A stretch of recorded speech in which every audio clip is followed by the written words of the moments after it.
America এক শহরে বরাদ্দকৃত এক রিসোর্টে বিয়ে হচ্ছে দুই নবদম্পতি। একজনের নাম আবিহা আর অন্যজনের নাম কারান।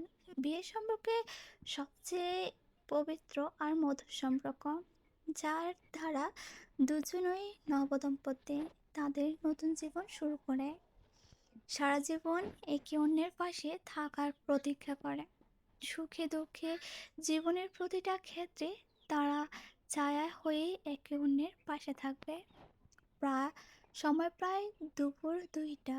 রিসোর্টে এক রুমে সাদা শুভ্র রঙের শাড়ি পরে মাথা অব্দি ঘোমটা দিয়ে বসে আছে আবিহা। তার গলায় সাদা হীরের হার, কানে সবুজ আর গোলাপি রঙের ইয়াররিং, হাতে ডায়মন্ডের রিং। সারা শরীরে হীরা আর মুক্তার গয়না থাকে। তার নাকে রয়েছে স্বর্ণের নথ।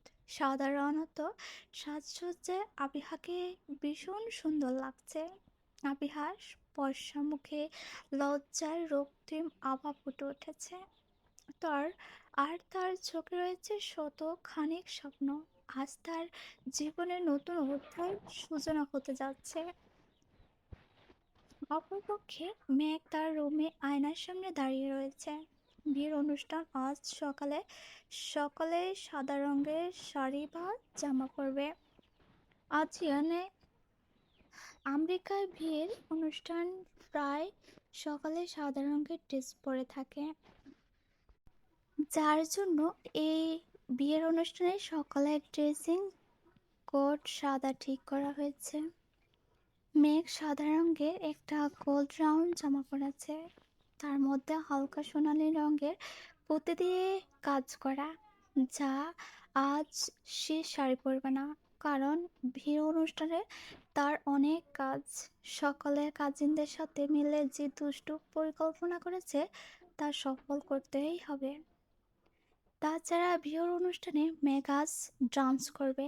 যদি শাড়ির মধ্যে পা আটকে পড়ে যায় বা ভুল করে সকলের সামনে তার শাড়ির কুচি খুলে যায়, তবে সর্বনাশ হয়ে যাবে। মেঘ তাই কোনো প্রকার রিস্ক নেয় না। সে শাড়ি পরা বাদ দিয়ে সাধারণ জামা পরে নেয়। মেঘ তার হাতে পরে লাল কাচের ছড়ি, পায়ে এক জোড়া রূপার নুপুর পরে, যা তার মৃত মায়ের শেষ স্মৃতি। মেঘ সাধারণ সাজসজ্জা নিয়ে মানানসই সাজায়, এরপর ঠোঁটের কোণে একটা মিষ্টি হাসি বজায় রাখে। মেঘ রেডি হয়ে আবিহার রুমে যায়। সকালে নাচের অনুষ্ঠান শেষে একবার আবিহার রুমে গিয়েছিল, এরপর আর যাওয়াই হয়নি। আবিহারকে বসা যে দেখার ভীষণ আগ্রহ হলো মেঘের। মেঘ আবিহার রুমে গিয়ে দেখে আবিহা মাথা নিচু করে বিছানায় বসে আছে। আত্মীয় স্বজন সকলেই তাকে ঘিরে দাঁড়িয়ে রয়েছে। মূলত তারা নতুন বউকে দেখছে। আর কারণের বাড়ির লোক যেহেতু আগে থেকে এই রিসোর্টে অবস্থান করেছে, তাই অনেক মানুষই হয়েছে। মেঘ সকালে ভিড় উপেক্ষা করে আবিহার কাছে যায়। আবিহার পাশে বসে আবিহাকে খুঁটিয়ে খুঁটিয়ে দেখতে থাকে। নববধূ সাজে আবিহাকে ভীষণ সুন্দর লাগছে। আবিহা মেঘকে দেখে বলে, মেঘ, তুই এতক্ষণ কোথায় ছিলি? রুমে ছিলাম, তোর বিয়ের জন্য তৈরি হচ্ছিলাম। মেঘ মিষ্টি হাসি দিয়ে কথা বলে ওঠে। আজ কতদিন পর মেঘের মুখে সে চিরচেনা হাসি দেখছে আবিহা। বাংলাদেশে থাকতে যখন মেঘ আর সেই একই ফ্ল্যাটে থাকতো, তখন তারা একসাথে কতই মজা করত। বাইরে খাবার খেতে যেত, ছুটির দিনে রুমে বসে টিভি দেখতো। মেঘ তখন সবসময় হাসি খুশি থাকতো। কিন্তু আমেরিকা আসার পর থেকে মেঘ কেমন জানি নীরব আর মনমরা হয়ে গিয়েছিল। আবিহার মনে করেছিল মেঘ হয়তো তার পরিবারে বা দেশে ছেড়ে নতুন জায়গায় এসেছে, যার জন্য তার মন খারাপ। কিছুদিন পর ঠিক হয়ে যাবে। মেঘের পরিবার বলতে সে জামাল তালুকদার আর শালীন বেগম সৃষ্টি এদেরই জানত। যদিও মেঘ তার ব্যক্তিগত জীবনের সম্পর্কে মেঘ খুব একটা কথা বলেনি, তবুও আবিহা মনে হতো মেঘের জীবন হয়তো কোনো কষ্টই আছে, যার জন্য মেঘ সবসময় লুকিয়ে লুকিয়ে কান্না করতো, কষ্ট পেত। ভর এসেছে, আবিহাপুর ভর এসেছে। ভর মানে কারান এসেছে। যদিও কারান আর আবিহার বিয়ে একই রিসোর্টে হচ্ছে, তবে কারানের মা পাহারানা বেগমে বলেছেন কারান আজ তার বাড়ি থেকে বর সেজে বিয়ে অনুষ্ঠানে আসবে। কিন্তু আত্মীয় স্বজন আর বাসায় যায়নি, তারা রিসোর্টে থাকে। যেহেতু এখানে বিয়ে হবে, কারান আর আদ্রিয়ান সকাল 11টার দিকে তাদের বাসায় চলে যায়। কারানের বিয়ে কারানের পরিবারের নিয়ম অনুসারে ভর তার নিজের বাসা থেকে গাড়ি করে বের হয় বউ আনতে। যেহেতু পরিবারের পারিবারিক নিয়ম আর ফারহানা বেগমের আদেশ, তাই আর কেউ মানা করেনি। বর এসেছে কথা শুনতে আবিহা ঘরে থাকা আত্মীয় স্বজন সকলে নিচে চলে যায়। ঘরে এখন শুধুমাত্র পাখা, মেঘ আর আবিহা ছাড়া অন্য কোনো ব্যক্তি উপস্থিত নাই। আবিহা মেঘকে উপর ও আবিহা মেঘকে কিছু বলার উদ্দেশ্যে তার দিকে তাকায়। হঠাৎ আবিহার চোখে যায় মেঘের হাতে কাটা স্থানের দিকে, যেখানে ব্যান্ডেজ করা। আবিহা বিচলিত কণ্ঠ বলে ওঠে, মেঘ, তোর হাতে কি হয়েছে? ব্যান্ডেজ করা কেন? মেঘ তার হাতের দিকে তাকায়। কাল রাতের ঘটনার কথা মেঘের মনে পড়ে। সাথে সাথে তার চোখ মুখে হাসি বিলীন হয়ে যায়। মেঘ সত্যি কথা বলতে পারে না আবিহাকে, তাই মিথ্যে অজুহাত দিয়ে বলে ওঠে, কাল রাতে হঠাৎ করে ওয়াশরুমে পড়ে গিয়েছিলাম। ওয়াশরুমের দরজা চিপায় হাত চলে যাওয়ার জন্য সামান্য একটু কেটে গিয়েছিল। আবিহা মেঘের আবিহা মেঘকে কেটে যাওয়া হাত আলতো করে ধরে বলে, তোর নিশ্চয় অনেক ব্যথা লেগেছে মেঘ। শরীরের ব্যথা সকালে দেখতে পায়, কিন্তু মনের ক্ষত না। মেঘ মনে যে ব্যথা প্রতিনিয়ত রক্তক্ষরণ হচ্ছে তা শুধু মেঘ অনুভব করে। মেঘ দীর্ঘশ্বাস ফেলে বলে ওঠে, কিছু কিছু আঘাত সবসময় কষ্ট আর ব্যথা দেয় না। জীবনে আঘাত পাওয়া খুব জরুরি। যখন কষ্ট, দুঃখে, ব্যথায় মানুষের দেওয়াল পিঠ ঠেকে যায়, তখন মানুষ ঘুরে দাঁড়ায়। মনের সকল মনের সকল বাধা বিপত্তির সাথে একাই লড়াই করতে হয়, আবার একাই নতুন জীবন শুরু করে। মেঘের কথা আবিহা বুঝতে পারে না, তার বোঝার কথাও না। আবিহা শুরু মেঘকে সান্ত্বনা দেয়, যাতে সে তার মনের কোনো দুঃখ কষ্ট লুকিয়ে না রাখে।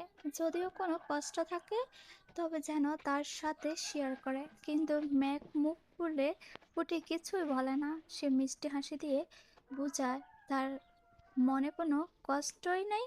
মেঘ আর আবিহার কথার মাঝে নিচে থেকে সকল কাজিনরা মেঘকে ডাকতে থাকে, বর এসেছে, মেঘকে যেতে হবে। সকালে যা পরিকল্পনা করেছে তার সফল করতে হবে।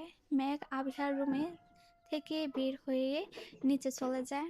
রিসোর্টের গেটের সামনে দাঁড়িয়ে রয়েছে কারান আর আদ্রিয়ান সহ আরো বন্ধু বান্ধব। আবিহার মা তৃপ্তি বেগম তাদের গাড়ি থেকে মিষ্টি আর আংটি দিয়ে নামায়। কারান আর আদ্রিয়ান একই গাড়িতে রয়েছে, তারা একসাথে নামে। কারান গাড়ি থেকে নেমে গেটে দিয়ে বাড়ির ভিতরে প্রবেশ করতে যাবে, তখন আবিহার কাজিনরা তাদের আটকে দেয়। আরে কারান ভাই, কোথায় যাচ্ছেন? কারণ যেহেতু কাজিনদের আগে থেকেই চিনে আর তাদের সাথে সে যথেষ্ট ফ্রি, তাই কারণ বলে, বিয়ে করতে এসেছি, বউয়ের কাছে যাচ্ছি। কারণ বেহায়ার মতন বলে ওঠে কথাটা। কাজিনরা সকালে হেসে ওঠে। কাজিনরা বলে, বউয়ের কাছে অবশ্যই যাবেন, কিন্তু তার আগে পকেট থেকে সামান্য 5 লাখ টাকা বের করে দেবেন। 5 লাখ টাকা? আর 5 লাখ টাকাকে সামান্য বলো তোমরা? জি কারণ ভাই, অতি সামান্যই টাকা। 5 লাখ টাকার চেয়ে 1 টাকা কম হলেও এই গেট খোলা হবে না, আর না আপনি বিয়ের আসরে যেতে পারবেন। 5 লাখ টাকায় কতটা শূন্য থাকে তোমরা তা জানো? এত টাকা আমি দিতে পারবো না। তবে আজ আপনাকে বিয়ে করারও হবে না। কারণ ভাইয়া, সকালে ভিড়ের পিছনে থেকে একজন কথাটা বলে ওঠে। সব কাজিনরা সামনে থেকে সরে যায়। মেঘ পিছন থেকে বের হয়ে আসে। কারণ মেঘকে দেখে অবাক হয়ে বলে, মেঘ, তুমিও? আমি আমিও মানে আজ আমার বান্ধবীর বিয়ে, আর আমি গেট ধরবো না? তাড়াতাড়ি 5 লাখ টাকা দেন, না হলে কিন্তু আপনার আজ বিয়ে করা হবে না। মেঘের কথা শুনে কারণ বলে, মেঘ, 5 লাখ টাকা দিলে আমার কাছে 1 টাকাও থাকবে না। বিয়ের পর তোমার বান্ধবীকে কি খাওয়াবো বলো? পরে আবিহা আর আমাকে না খেয়ে থাকতে হবে। ওহো, আমার গরিব কারণ ভাই। আচ্ছা, আপনাকে 5 লাখ টাকা দিতে হবে না, একটু 6 লাখ টাকা দেন। 5 লাখ টাকার চেয়ে 6 লাখ কম? হুম, অবশ্যই কম। আপনি যদি এখন টাকা না দেন, তবে এরকম করে আরও কমতে থাকবে, যেমন 6 লাখ থেকে 7 লাখ, এরপর 8 লাখ, 9 লাখ। কারণ আর মেঘ সহ সকলের কথায় আদ্রিয়ান ভীষণ বিরক্ত বোধ করছে। মেঘ মনে হয় আদ্রিয়ানের বিরক্ত মাখা মুখ দেখে নাই। অবশ্যই তার দেখারও ইচ্ছেও নাই। সে তার হাসি আনন্দের মজায় ব্যস্ত। আদ্রিয়ান বিরক্ত হয়ে বলে, কারণ যত টাকা চাইছে তা দিয়ে দে। মামার ব্যবসা থেকে কোটি কোটি টাকা আসে, ওরা তো মাত্র 5 লাখ টাকা চেয়েছে। এমন কিপটামি করিস কেন? আদ্রিয়ানের কথা শুনে কারণ বলে, এই আদ্রিয়ান, তুই কি আমার ভাই না শত্রু? বিয়ের গেটের কোথায় ভরের বন্ধুরা ঝগড়া করে টাকা কামায়, আর তুই টাকা দেওয়ার কথা বলছিস? কারণ তোর এসব বকবক আমি বিরক্ত হয়ে যাচ্ছে। দয়া করে টাকা দে, না হলে গেট খুলে আমাকে ভিতরে যেতে দে। আদ্রিয়ান, তুই না আসলে একটা বুইড়া খাটাস। র রসকস সিঙ্গারা ভুল করে তোর মধ্যে কিছু নাই। কারণ আর উপায় না পেয়ে পকেট থেকে টাকা বের করে মেঘ সহ কাজিনদের দেয়। এরপর তার গেট খুলে বরকে ভিতরে নিয়ে যায়। মেঘ আদ্রিয়ানের দিকে ফিরেও তাকায় না, তার মনে আর ইচ্ছেও জাগে না। আদ্রিয়ানও মেঘকে এত মনোযোগ দিয়ে দেখে না। বিয়ে বাড়ির সকালে খাওয়া দাওয়া শুরু করেছে। মেঘ আর তার আর তার তার সারাথীরা ভরের জন্য খাবার নিয়ে যায়। বিয়ে বাড়ির সকল অনুষ্ঠান সাধারণ বাঙালি নিয়মে হবে। কারণ সহ সকল বন্ধুদের হাত ধোয়ার জন্য মেঘ সহ সকলের তাদের হাত বাড়িয়ে দেয়। ভাগ্যক্রমে আদ্রিয়ান যখন হাত বাড়িয়ে দেয়, তখন মেঘ ব্যাকহালে তার হাত ধরে। মেঘ যখন বুঝতে পারে এটা আদ্রিয়ান, তখন সে হাত ছেড়ে দিতে চায়, কিন্তু পরক্ষণে আবার হাত ধরে। কারণ আদ্রিয়ান এখন শুধু তার বন্ধুর দেওয়ার, কিছুই না। মেঘ সযত্নে আদ্রিয়ান হাত ধুয়ে দেয়, যেমন অন্যরা করে। মেঘ চোখের পানি জমে না, তার মনে কষ্ট বা ভালো লাগার অনুভূতিও তৈরি হয় না। সে সাধারণভাবে সব কিছু করে যেন আদ্রিয়ান তার কেউ হয় না। সময় তখন বিকাল 4টা। কারণ ভর সেজে বসে আছে স্টেজে, তার পাশে তার বন্ধুরা আর আদ্রিয়ান উপস্থিত রয়েছে। পারানা বেগমের বিয়ের অনুষ্ঠানে আসেননি। ছেলের বিয়ের দিন মা যায় না, এটাই নিয়ম। যদিও আমেরিকায় এই নিয়ম কেউ মানে না। বাড়ির সিঁড়ি দিয়ে নববধূ সাজে আবিহা নিচে নেমে আসে। তার মাথা ওড়না যা মেঘ সহ অন্য কাজিনরা ধরে রেখেছে। বিয়ে বাড়ির সকলে সিঁড়ির দিকে তাকায়। মেঘ সহ সকল কাজিনরা আবিহার নিচে আসে। কারণ আবিহাকে বউ সাজে দেখে মুগ্ধ হয়ে তাকিয়ে থাকে। কি সুন্দর লাগছে তার বউ পরীকে। কারণ যেন চোখ সরাতে পারছে না।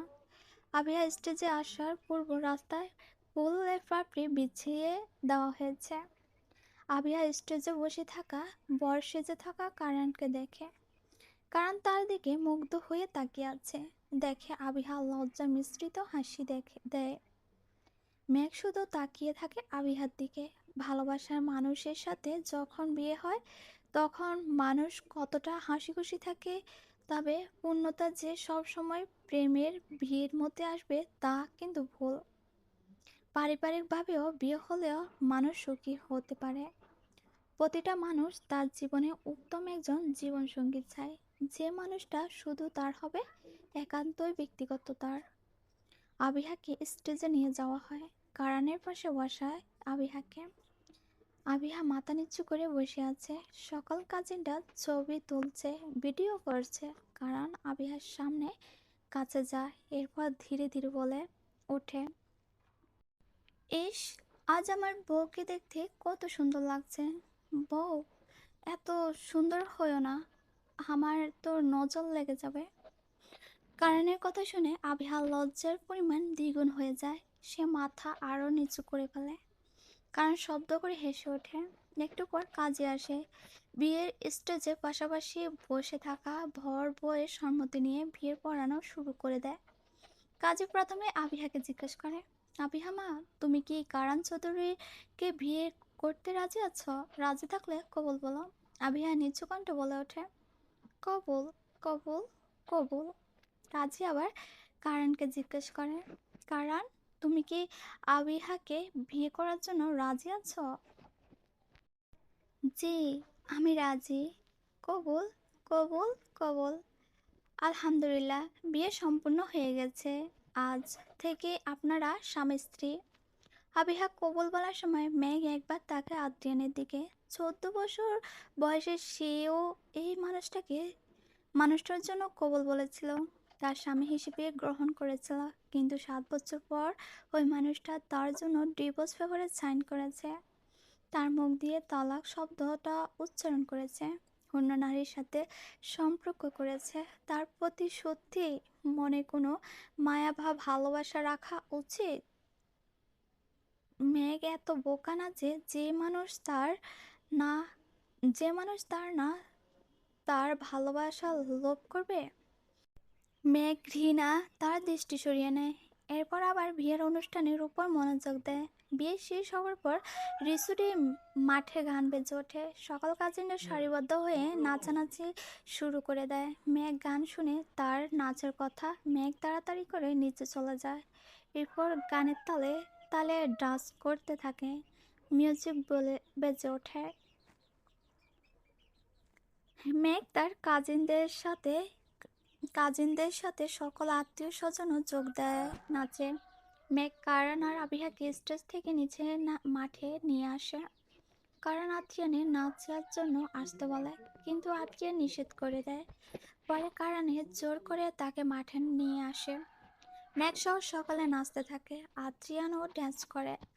মেঘ আবিহার সাথে ড্যান্স করে যখন অপর পাশে ফিরে, তখন তার সাথে দেখা হয় আদ্রিয়ানের, যে তার সামনে দাঁড়িয়েছিল। মেঘ কিছুক্ষণের জন্য থমকায়, এরপর সে আদ্রিয়ান থেকে দূরে সরে যায়। অন্য কাজিনদের সাথে নাচতে থাকে। মেঘের এমন ব্যবহারে আদ্রিয়ানের কাছে অদ্ভুত লাগে, তবে সে কিছু বলে না। তার কি যায় আসে মেঘের ইগনোরে। মেঘ মনে আনন্দে সকলের সাথে ডান্স করতে থাকে। ফাইনালে আবিহা আর কনারের বিয়ে সম্পূর্ণই হয়।